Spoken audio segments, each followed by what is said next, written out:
Welcome to A Time for Wellness. I'm your host, Barbara Lucchese, and I'm very excited today to welcome our guest, Lisa Schermerhorn. Lisa Schermerhorn is passionate about helping men and women understand the power of their unconscious mind and tap into their lives both personally and professionally. By the time Lisa turned 38, her struggles with low self-esteem, bullying, and undiagnosed learning disabilities led her to feeling worthless and feeling suicidal. No matter how hard she worked, she never felt good enough. After seeking mental health counseling, she was introduced to hypnotherapy, and her life took a transformative turn. She was vice president of business development of an innovative virtual reality startup company, helping people with memory loss and pain reduction. She holds certifications as a master practitioner in neuro-linguistic programming, NLP, hypnotherapy, and Y coaching. Lisa is the author of the best-selling book, And Every Belief is a Lie, and is featured in the upcoming movie Zero Limits alongside Dr. Joe Vitale, set for release in the fall of 2024. Lisa lives in Vermont in the Mad River Valley and continues to see clients via Zoom and live and in person, which we are fortunate enough to have her live and in person today. Please help me in welcoming my dear friend, Lisa. Thank you so much for having me. Yay! Oh my God, this is so awesome. Well, this is what happens when people are just living their life, living their passion, doing their thing, and they just want to help people, but then we become so busy that we have to schedule time to be with one another. I know. I know. It's been a couple of years since we've seen each other. I know, crazy, Yeah. right? So one of the main things when I was doing this, you were one of the first people that came to mind when I said, I'm going to do Time for Wellness, because you really helped me at one point in my life when I was really struggling with just making that shift. And I want you to talk about what you do in, with mindset and inherited mental beliefs and just what you do in your practice. Can you share a little bit more? Yeah, so in the introduction, you mentioned that, as a child, when I was in kindergarten and I was trying to learn, everyone was reading, they're doing their alphabet, they're doing their numbers, and I had these undiagnosed learning disabilities. I couldn't do it. And if you don't have that foundation, guess what happens? Everyone starts to move ahead, and now I was lost. And I spent every summer in summer school struggling. I got bullied a lot. And so by the time I graduated high school, I didn't really think very much of myself. I did go on to college. I got my degree in business by, I don't know how, but I did. And I got married young, had 2 children and raised them. But at the time I was 38, I was despondent. I didn't want to be here anymore. I just felt worthless. And no matter how hard I worked, no matter what I did, it never felt like enough, and I was running myself into the ground. I was going to therapy 2 to 3 times a week, and nothing was helping. And someone suggested a hypnotist, and I was like, don't they make you quack like a duck? I was so confused by that. But I realized that there are 2 different things. There's the stage hypnotists who are performers, and then there's a therapeutic form of hypnosis. And what people don't really realize is that we go in and out of 5 different brain frequencies all day long. So if you've ever daydreamed when you're driven and you've missed your exit, that's actually the state of hypnosis. So we're going into the unconscious part of your mind. We're getting out of the conscious, the part of your brain that just has, on overload. Like a running program? The running program, and we're going to your authentic higher self and having a conversation with that part. And that part has all the information. When I went under hypnosis, she asked, let's go to the root cause of my issues. Boom, right there. So when you're in beta, which is what we're at now, it's a conscious talking, I didn't have access to that. But when I work with my clients, I could go back, release it, and then replace it with what I wish I could have had instead. So imagine you're putting on a pair of new glasses and you're seeing the world through that new lens. And what's fascinating is, let's say someone had abandonment as a child. So they see the world through the lens of abandonment the whole rest of their life. And what happens is, if you believe in the law of attraction, you're looking for people who will abandon you. And so you create that over and over again, and so therefore it must be true. So energetically, we're calling in these people. So that's when you have to take responsibility, right? And that's the hard part, because if you're not conscious of what you're doing, you're like, wait a minute, I didn't do anything. They're the one who hurt me. So why am I having to take responsibility for that? And so that's the big shift for a lot of people. Is shifting from blame to responsibility. Exactly. How does a person make that? How do they even, I mean, does it take someone else to say hello, or does it take like their low point? How do they even come to it that? took me 25 years. I mean, it was a process. It was a process of releasing and learning that, because I had such a victim mentality. And so the depression was everything and everyone was doing to me. And then I came up with the realization that God only gives you, well, it's like, what is God doing for me, not to me? So everything became a mirror for me from a standpoint of they were showing me what I needed to work on inside of me, because we don't have the capability to see ourselves. But that seems like extremely high level thinking to even get to that point, right? Well, that's why you come to me. If I could have done this by myself, I would have. Right? I spent a lot of money and traveled around the world and went to a lot of teachers to come up with that. Right? People don't realize that, right? No. Like when I first met you, I had no idea of your story until I read it there in your bio, and I'm going, I mean, I didn't have that when I just introed you, because I had read it first last night, but that was the look on my face when I went, wow, everyone has that story. Right. We have to have that underdog story, right? That hero, the hero's paradox. Yes. It's the hero's journey, and here's the thing. Our greatest wound is our greatest gift. So here's the ironic part, is that I'm actually really, really smart. I had no idea. I have very high emotional intelligence. Don't ask me to memorize anything, right? If I'm reading a book, I can't have the recall to tell you exactly the wording, but the concepts I retain. And then I have that information in me, and people go, oh my God, how do you know all that? How, I don't know. But when someone says to me, you're really smart, I kind of cringe still. Right? Well, because of the labels from the past? Exactly. But that's messed up, though, isn't it? Right? Because it's just those labels that they use to matriculate in that society at that time as a standardized test. And if you don't fit into that system, then you must be this. Right. And the thing is that Dr. Howard Gardner, who's a professor at Harvard University, came up with the fact that there are 9 different types of intelligences. Oh. So when we're at school, we actually, reading, writing, arithmetic, right? They've taken so many of the other things even out of the curriculum. So there's some people who are brilliant at knowing how to grow things like flowers or gardening, athletes, people who are philosophical and philosophers. So you have all of these other different brilliances, but they don't address that in school. So if I didn't find anything that I was good at in school, therefore I must not be smart. If I didn't have the ability to do math, which was painful for me because it was so two-dimensional, it was like for me to memorize a formula, and then I was like, what do I do with that? I didn't understand. And then I met a woman in Australia who teaches math in more of a three-dimensional way. And I was like, this I could have understood. Because I'm much more experiential in my learning. So is quantum physics easier for you to comprehend than physics? I'm the same way. It's interesting, right? It was just, of course. But I didn't even need the science. All the quantum physics confirmed everything that I was learning in the metaphysical world and the spiritual world. So I always think of quantum physics as the science of God. So in understanding, and this is just, I feel so honored and grateful that you share your story, because to do that, it takes a tremendous amount of vulnerability, right? Yes. And humility to say, this is where I was. You know, you think that this is what you see here just was like permanently always like this, like the stork just dropped me like this, right?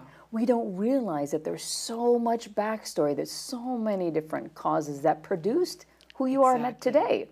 So how does what you do, right? If somebody came in to see you, like how does what you do objectively, how could that benefit them? Well, I like to think of myself as a detective, right? Because it is very complex, and I love to solve puzzles. You know, I'm a By big the way, puzzler. did you know that that's what my title is? I'm a somatic detective on my business card. Well, she's amazing at massage. The best massages ever. Yeah, so from the standpoint of mental and emotional, you know, you and I share that same thing. It's like, and you intuitively go to it. So what I discovered is that not only do we have programming and difficult things that have happened when we were born, because if your mother was going through a difficult time while you're in utero, the fetus picks up on that.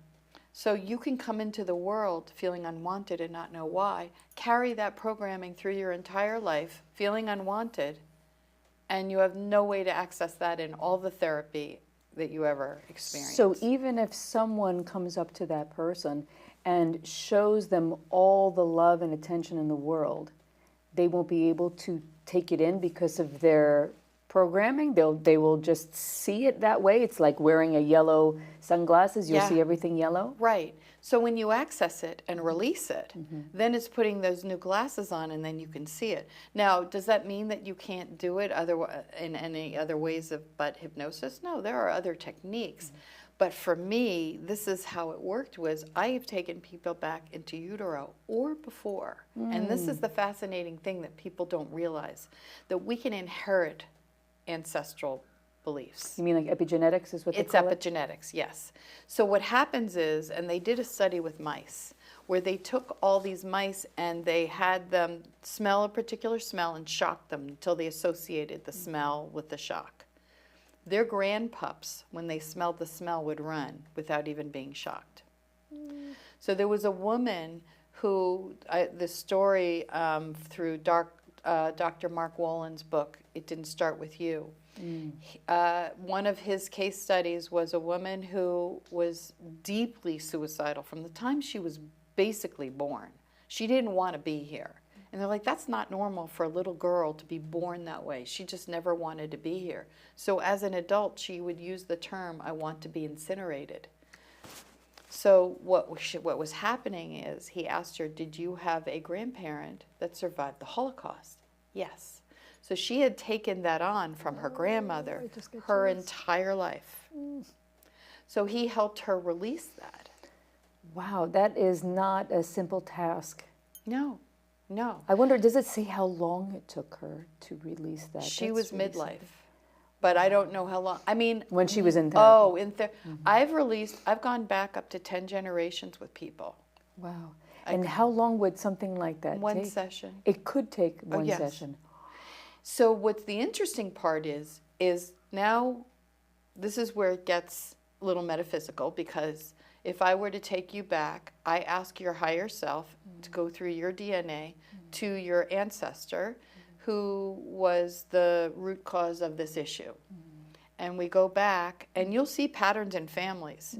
If you see patterns in families, you can generally say it's an ancestral thing.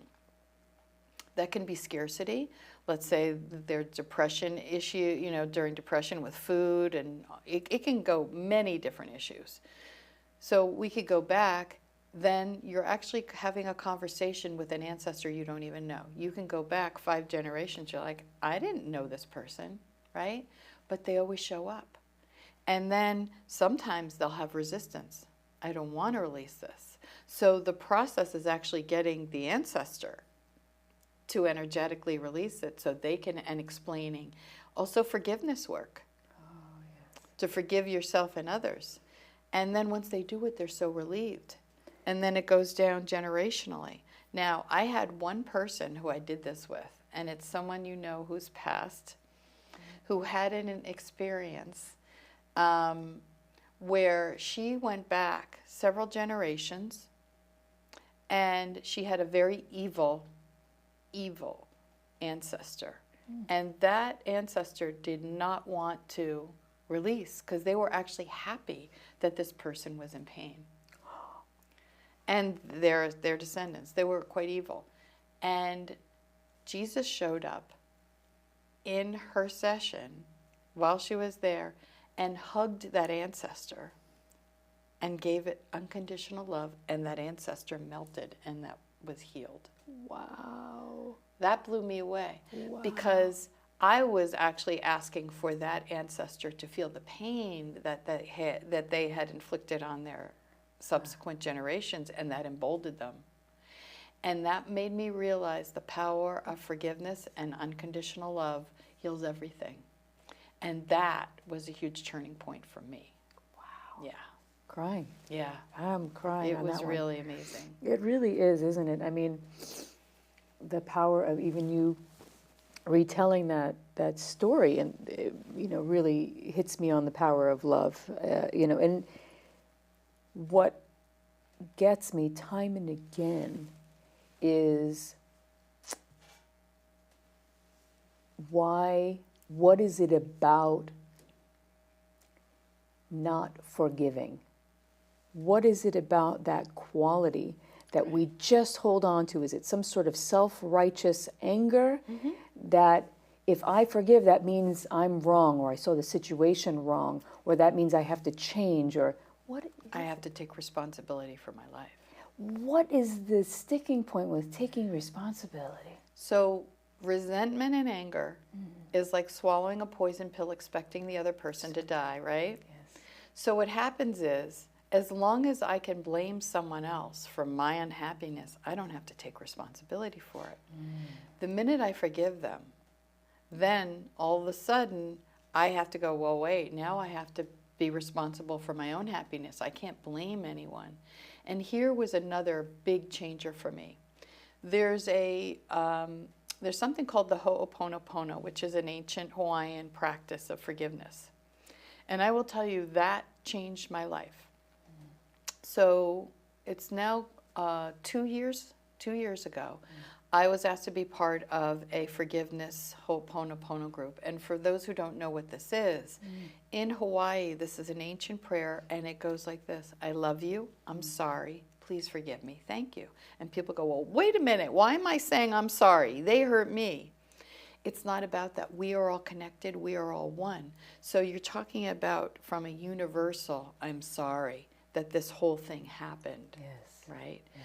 So I had a list of people that I was pretty angry, and I had a lot of resentment. So they instructed me on an index card, put a person's name who I had anger about or with on each index card. And every morning and before I went to bed, I would take the stack up. It was pretty thick. And I took the stack out and I would say, I love you, I'm sorry, please forgive me, thank you, to each person. 3 months later, someone who I hadn't talked to in 14 years called me out of the blue and said, I miss you, I want you back in my life. I noticed that things have changed between us. How can I make this work? Now, nothing had changed except that prayer. And here's the other miracle. This is a person who created a lot of trauma in my life, a tremendous amount. And what happened was I never needed to hear I'm sorry. I never needed to hear them acknowledge it, because once you forgive, it's gone. And that's the thing that people don't understand. How many times people go, I forgave them.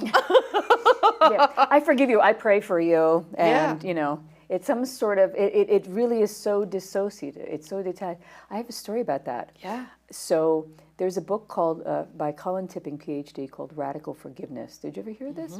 So when I got diagnosed with cancer, I had this book, and I'm like, same thing. I took out my cards, and I went, you're supposed to write the letter, right? You know, and then, all right, but I forgive you, and I forgive you, I forgive you. And then finally I was like, okay, I did it, and I still feel upset. Who am I missing? I forgot 2 people. You know who I forgot? Me. I forgot to forgive myself, and I forgot to give my concept of the divine. Right, God. Yep. Once I got my handle on that, it was a game changer. Yep. Why do we leave those 2 out? Thank you for bringing that up, because I actually left them out, and they were probably the most important, because when I did that, when I forgave myself and I reconnected to God and Source, this is not a religious thing. This is about we are all God. We are co-creators in this world. We are creators. So what I realized is as soon as I released all of that, I had been trying to write my book for 15 years. Yes. And I've been trying to do this show and things like that for a long time too. How wonderful. So we come up with all these excuses. And so what happened was, as soon as I released all that, the title came to me. And then I sat down and I started writing and I couldn't stop. It was just like a dam that broke. And everything came pouring out of me and I was like, what just happened? 5 months of writing now. I am very ADD. I am Miss Shiny Object Syndrome on steroids. So for me to sit down and write like that was literally a miracle. Usually a paragraph and I would get, I have to work on something else. So the fact that that got done and was put up on Amazon and made bestseller the first week was a miracle for me.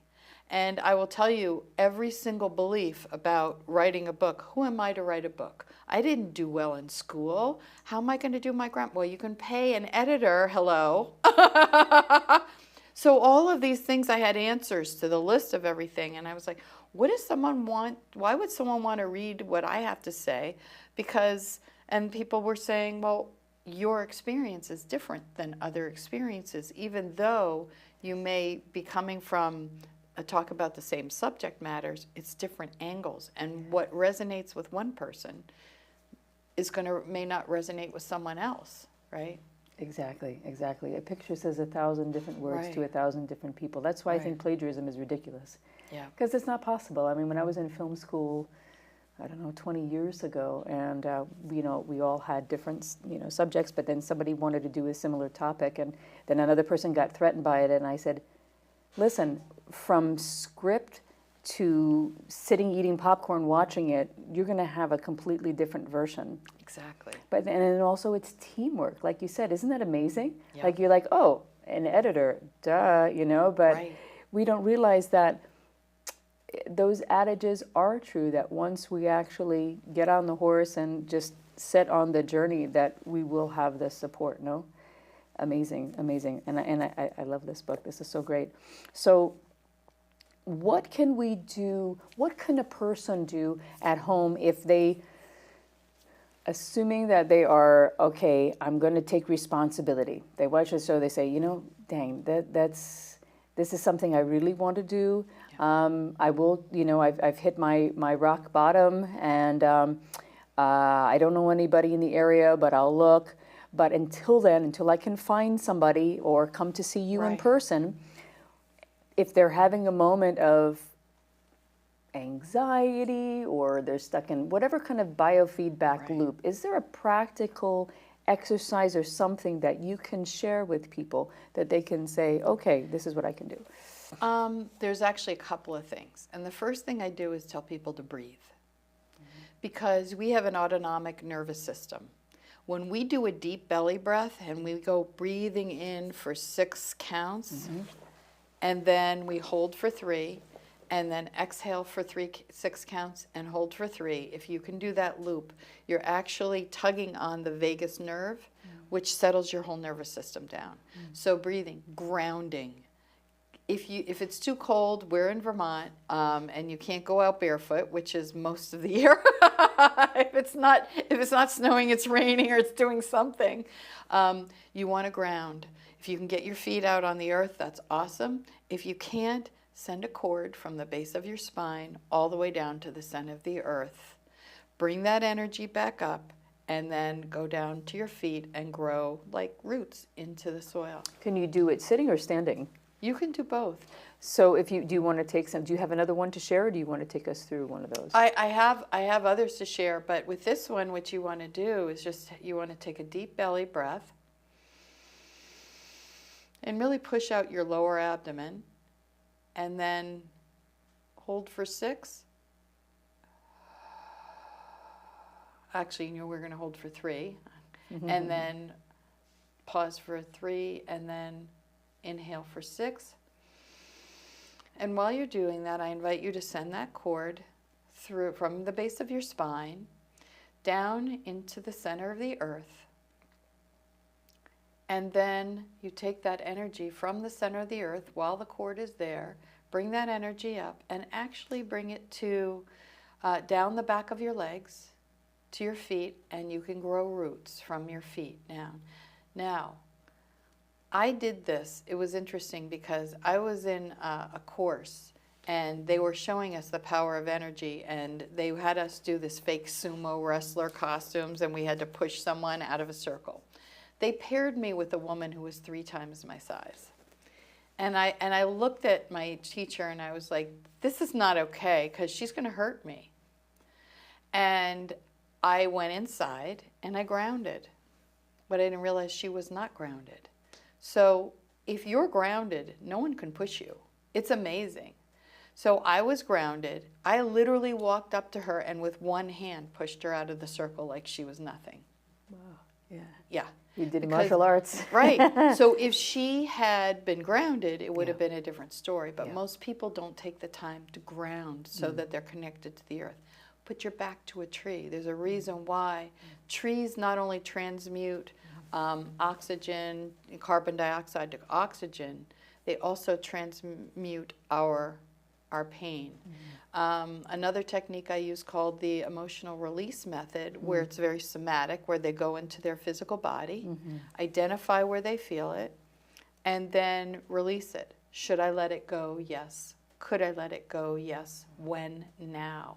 Because we store these emotions at a cellular level, and when you release that, and I do that all day long, I do it with my clients under hypnosis. And then they have tools that they can use to take home with them. Should I let it go? Could I let it go? When? Now? Should I let it go? Yes. Could I let it go? Yes. When? Now? And you can do that over yeah, and over. And I had a client this morning who was like, no. So there are people who are resistant because who am I without this? This is true. This is true. Who am I? Yeah, this... Who am I without you? Because we're going to have to end the show soon. So could I let it go? I feel No. like I just blinked. So before we wrap it up, where can people buy this book? Yeah, the book is available on Amazon. Okay. Or in the back of my car. You can find me, my office. This is Vermont, so It's small community. So there, Amazon, or I'm available online. Great. And also in Waitsfield, I have an office, and you can reach me lisamindset.com. Great. Because it's a lot easier to spell than Schermerhorn. Okay. Great. LisaSchermerhorn.com is my website, and you can reach me through there. Great. We put these links there. So if you want to get a hold of Lisa Schermerhorn and see her in person and get to experience the wonderful things that she has to offer and help you also transform your mindset, please do so. And thank you so much for making the time today, making a time for wellness. Thanks, Lisa. Thank you.